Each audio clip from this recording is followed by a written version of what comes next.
So I'm out for another ride today on my Ibex 450, trying to get some more break-in miles on it. So this is going to be another Ride and Ramble with Dual Sport Doug, but we're going to talk about DR-Z4S.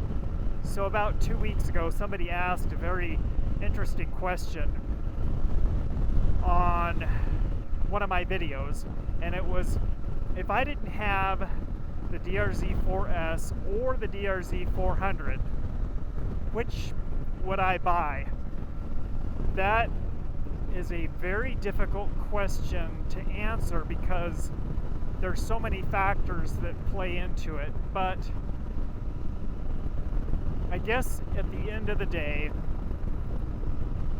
the easy answer would be I would probably buy the DR-Z4S.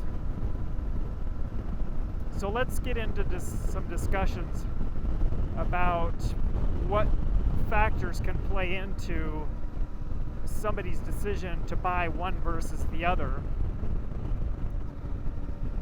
One would be the DR-Z4S has a lot of new nice features: ABS, traction control, 3 different ride modes. It also has 3 different traction control modes. It's new. It has a fuel gauge. It will show you estimated average miles per gallon. It won't show you estimated range on the fuel that's remaining based on what the fuel gauge is reading. It's one feature it doesn't show.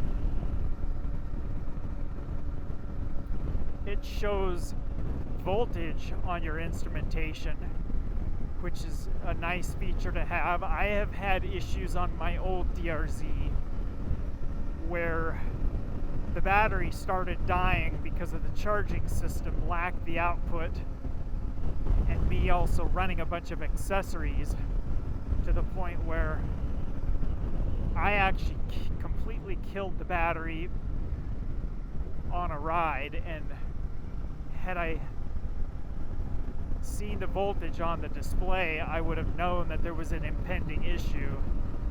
The DR-Z4S has all LED lighting, so you're not going to have to deal with bulbs burning out due to shock and vibration of bouncing around off-road. The traction control ride modes, ABS, and the fuel injection, and the fact that it's a new bike. I like to have new shiny models and new technology and whatnot. I had actually considered last year, first I considered a KLX 300, then I sat on one at a dealership and I didn't like the ergonomics of it. I felt too cramped.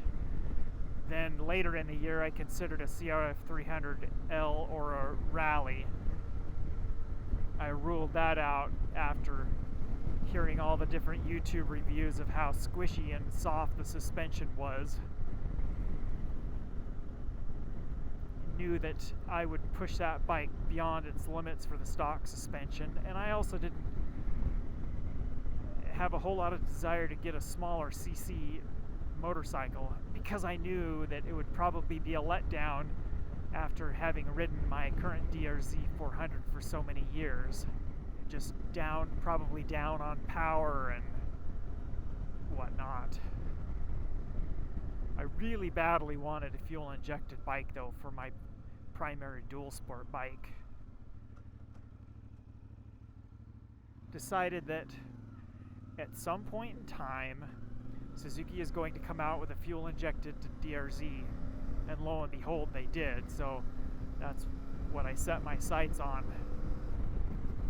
So another group of factors to consider if I didn't have either bike and I was shopping for a bike as a new rider or moving to a dual sport bike from, say, a bigger adventure bike because I wanted something smaller and lighter weight. Let's talk, why would I choose one versus the other? That's still kind of a hard discussion to have. So I'll just lay out some of the factors. One, a DR-Z400 is going to be a lot more cost effective to buy because you can buy a used one if that's what you wanted. You could probably buy a used one that was pretty well outfitted with accessories already too. You could save yourself a lot of money by buying a couple of year old bike and also not have to outlay a bunch of money in accessories because it would likely already have a few accessories. Or you could be like I did and buy a bone stock DR-Z400 that was a couple of years old that a person decided, well, I don't have time to ride, or riding isn't my thing. And I picked up my DR-Z400. It was 4 years old. It had 875 miles on it. And I paid $4,000 for it back in 2006. It's a 2002 model. So you can save yourself a lot of money by buying a used bike. So another factor of buying an older model DR-Z is it's a well-proven design. It's been around forever.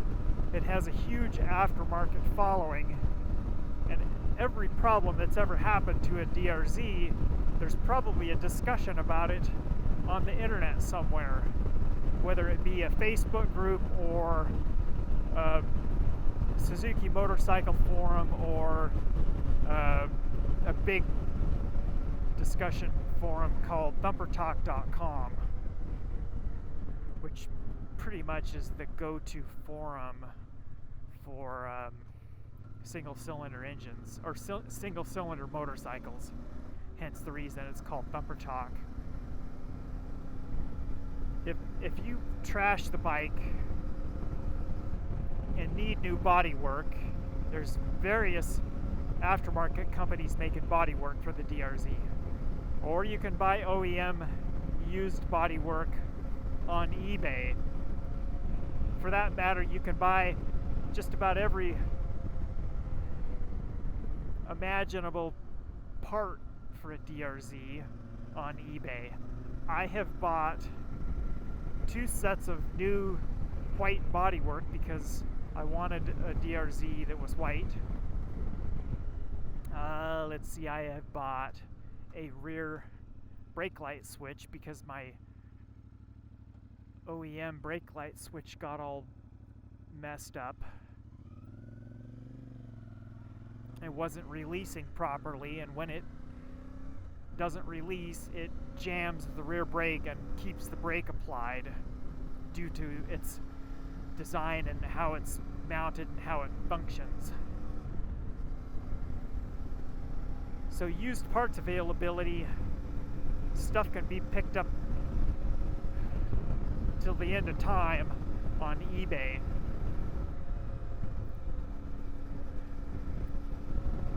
There's all kinds of new and used parts that you can pick up on eBay. So that's another good reason to buy a DR-Z400, is if you're a new rider and there's likelihood of you damaging the bike while riding it, which is very possible. Cheap parts on eBay.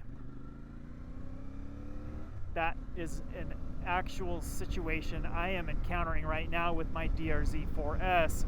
Is I smashed up a radiator pretty good. Well, there are no options for buying used parts on eBay because the bike's only been in the United States for about 2 months now. It's August 2nd today. And I picked mine up from the dealer towards the end of May. So I did actually send the radiator off to a company in Utah that is renowned for fixing bike radiators. So I guess that's another aspect of why to buy an older model bike versus a brand new model is used parts availability, plus the aftermarket is very, very well established. So I don't even know that I can really expand on any more details as to why to buy a DR-Z4S versus a 400. Probably the primary factors it comes down to is, what is your riding experience? Do you want or like shiny new models? What is your budget? Take a look at the insurance costs too when you think about your budget. An older model DR-Z is going to be a lot less costly to insure than a DR-Z4S.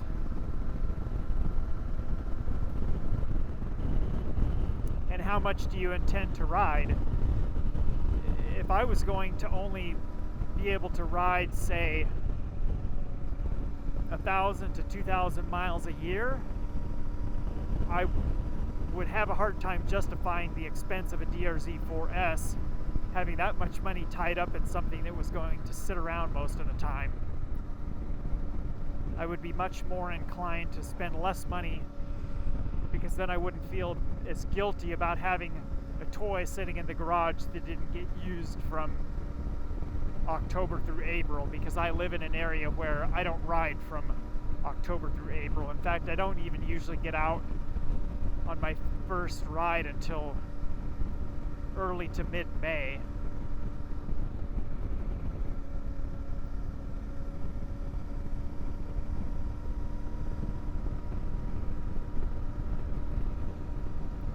If I was dead set on wanting a shiny new bike with all the bells and whistles, didn't care that I was going to spend that much money on it, then yeah, I would go for a DR-Z4S. But one thing I will say is that a DR-Z4S is probably going to cost about double what a used DR-Z400 will.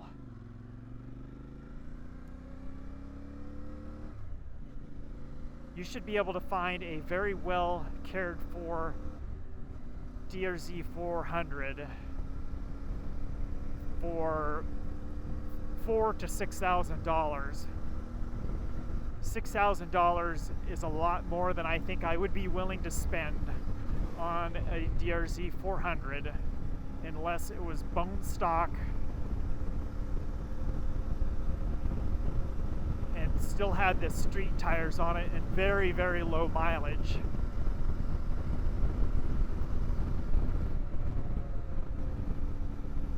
And I say that based on the fact that the price of a new DR-Z400 for 2024 was $71.99.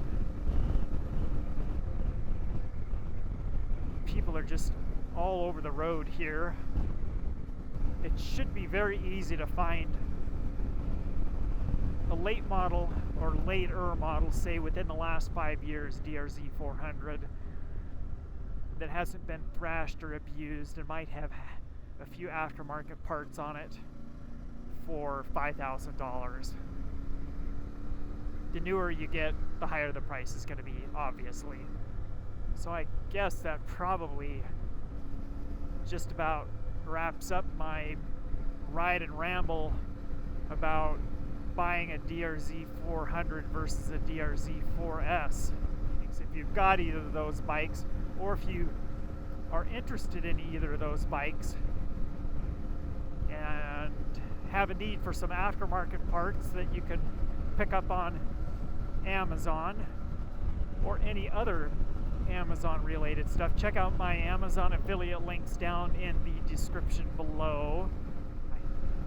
I will actually have a few preferred accessories for the DR-Z400 and 4S as links down in the description below. So until next time, we'll see you later.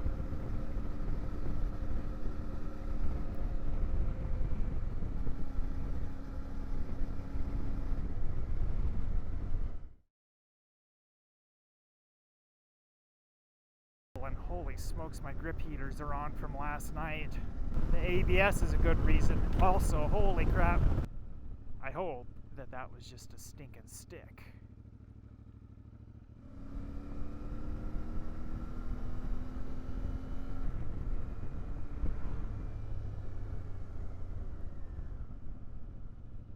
No, that is a stinking hoe, or a tined rake thingamajig that has fallen out of the back of somebody's truck.